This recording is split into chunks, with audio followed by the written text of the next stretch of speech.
Ready? So, today we are here at Ancient Comics with proprietor Jeff. This is by far my absolute favorite comic shop in the world.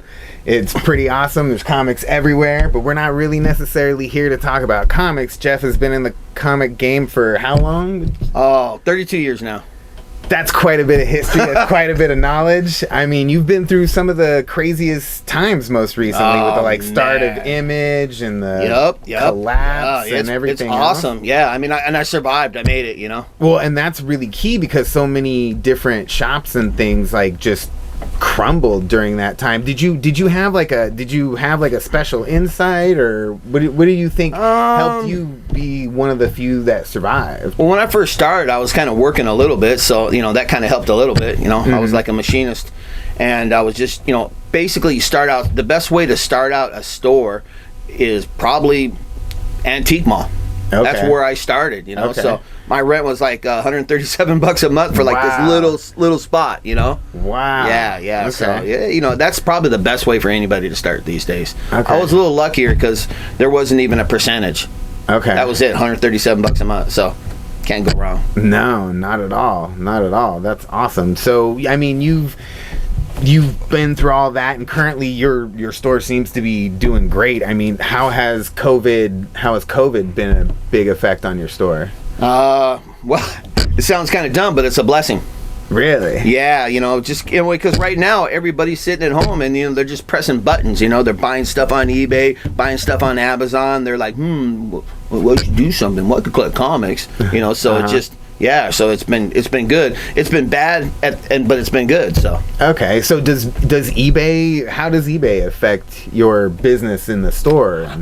It's actually kind of integral, even though I don't even sell on eBay. Okay. I just kind of use that as a tool of what how the market is and stuff like that. So yeah, I mean right now, things they move so quick. It's so hot. All of a sudden there's some news and I don't know, there's some new first appearance. They're coming out with a movie and it's just like you got to be on top of it.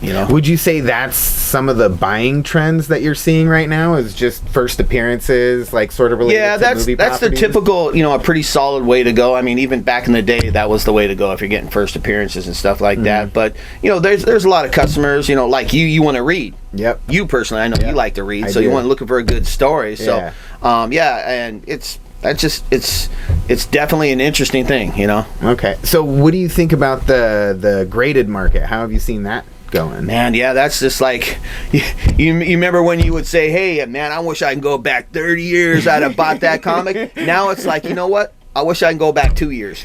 And bought a bunch of the greatest stuff? Yeah, well, giant sized X-Men, like double in 2 or 3 months, and just, it's hype. And I would say probably a lot of investors are popping over from maybe the stock market, because they're like, whoa, man, look, that comic went up that fast already, and so it's just quick. So do you think that puts us sort of in the middle of another bubble? Kind of? Well, just like the real world we're in now, everything is just in a huge bubble. Everything's going up. All the property, all the comics, everything's going high, and it just can't keep going up forever. No. So my personal thinking about when it would get maybe more of a worry would probably maybe February or something next year. I still think it's going to be solid to the end of the year because the holidays are coming. But I mean there's only so much of a good thing.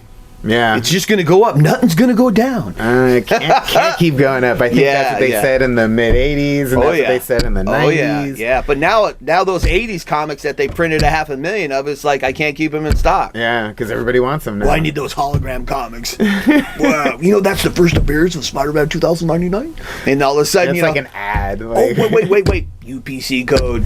Yeah. Let's double. Some of the most random things can cause a spike in value for one versus a spike in value for other. Just something simple like a movie trailer. One of the funny ones, but some of them they could backfire. Okay. Yeah, like the Spider-Man one when they kept saying, "Whoa, that's going to be Hydro Man," and then then you go see the movie, it's not Hydro Man, it's just water. So yeah, that was sometimes people lose a little bit, but so many people are specking and hyping right now because you could make money that way. Yeah. So well, how about the conventions? I know. Did you go to conventions at one point? Do you go? I used to be big time conventions back in the day when it was a lot cheaper. in '92, I did Tacoma Dome exhibition, and it was like $40 a table. I got 3 tables, $120. Stanley was there signing for free. I mean, there was a guy right in front of me with like 40 or 50 comics getting ready to get them signed, all for free. Wow. Yeah. And so now you can't get anything signed for free. Yeah, I mean, it seems like it's all about money. I'm not trying to get comics signed. You know, I got my coat signed. You know, I'd say, hey, here's my coat, and I could wear it around. Which is a pretty neat coat. I've seen it. Yeah. It's got all the signatures on it. Yeah. But you know, now it's just, you know, it's not like it used to be. It's like I don't think you can just walk into a bunch of shows and just, you know, walk in. You got to buy that ticket online and just. I think the Emerald City, it's $1,000, $2,000 a table. It's crazy to get into. I did the first 3, and so when I was doing those, the first one was like I think 1 day, and the second and the third one, when I did the third one, it was 2 days, and I think it was like 500 or something. Okay. Was that the last time you did a convention? Yeah. I mean, I was gonna do a convention when I reopened this place. Okay. And you know, I was like $1,000. I'm like, no, I didn't have much time, and so I figured it'd be good. But I guess it's not that important. Okay. You know, I mean, you know, I thought it was that I had to do shows, but I guess I don't need to do shows. I mean, I already had a lot of regular customers.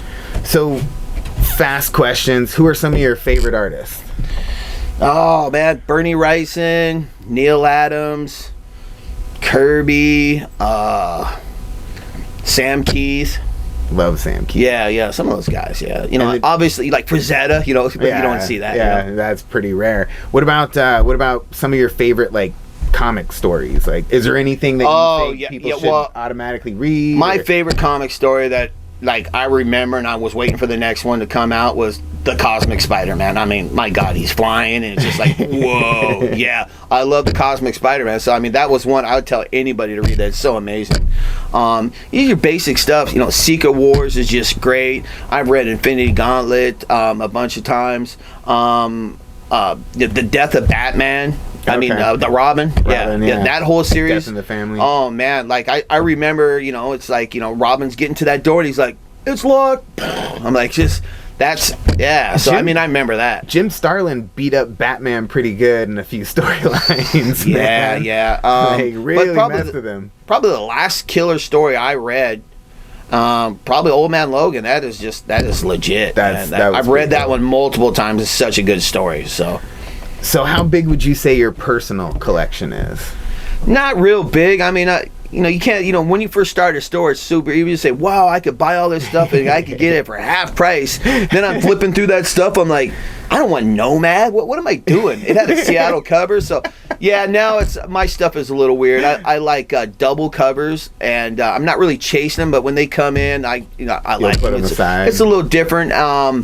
I have the whole pre-Unity set because I really love that when it was coming out. I just really like the stories, like Magnus Robot Fighter, and pretty much I'm just collecting like really expensive comics because I mean it's probably not really great to have like multiple $1,000 comics in your store anyway. So I'm collecting $1,000, $2,000 comics, just holding on to them. Okay, so would you say that jacket you have is your prized possession in your collection, or what would you say is your prized possession? I mean, I got the Platinum Spider-Man signed by McFarlane and Stanley, and I got both those free, and I got the comic for free. That's hard to argue. Yeah, I mean, I'm not looking to sell it because it's the memories, and of course my coat, which is cool, you know, because it's like when you want to sign my coat, I wouldn't mind getting more signatures, but there's just no way I can have them. I'm not going to pay money to. You want to sign my coat? I would say no. If you want to sign it for free, you can sign it right next to Stanley, who signed it for free. It's all about money. It's kind of unfortunate, but yeah, I mean, I already got some of the big guys already, so. That's cool, man. Well, hey, man, thank you very much for having us in your store. Like I said, I love this shop. This is my all-time favorite shop, and I just keep on coming back. Right on. I think I've come out of here with at least like 2 long boxes. Oh, yeah. Well, I really just want to sell comics for like cheap. I want people to get as many as they can. I'm not really trying to get the most I can for comics. Like, man, I got to get this one graded. I need the full price for this comic. You know, I like when I'm using eBay as a tool. I'm like, oh, there's a graded comic there. Oh, so that's a like 9.4. Okay, I'll say that same 9.4 for like $100 less, and then make people happy. Why not, man? And by the way, for any of you who are really into quarter bins, there is a ton in this place. There's at least like what, 25, 30 quarter long boxes we got here. Oh, well, no, there's more like 25, 30,000 comics per quarter. That's close though. Well, at least the ones that I can just see in the store. So. Oh yeah, there's too many. I had some upstairs. There were so many, but I need more.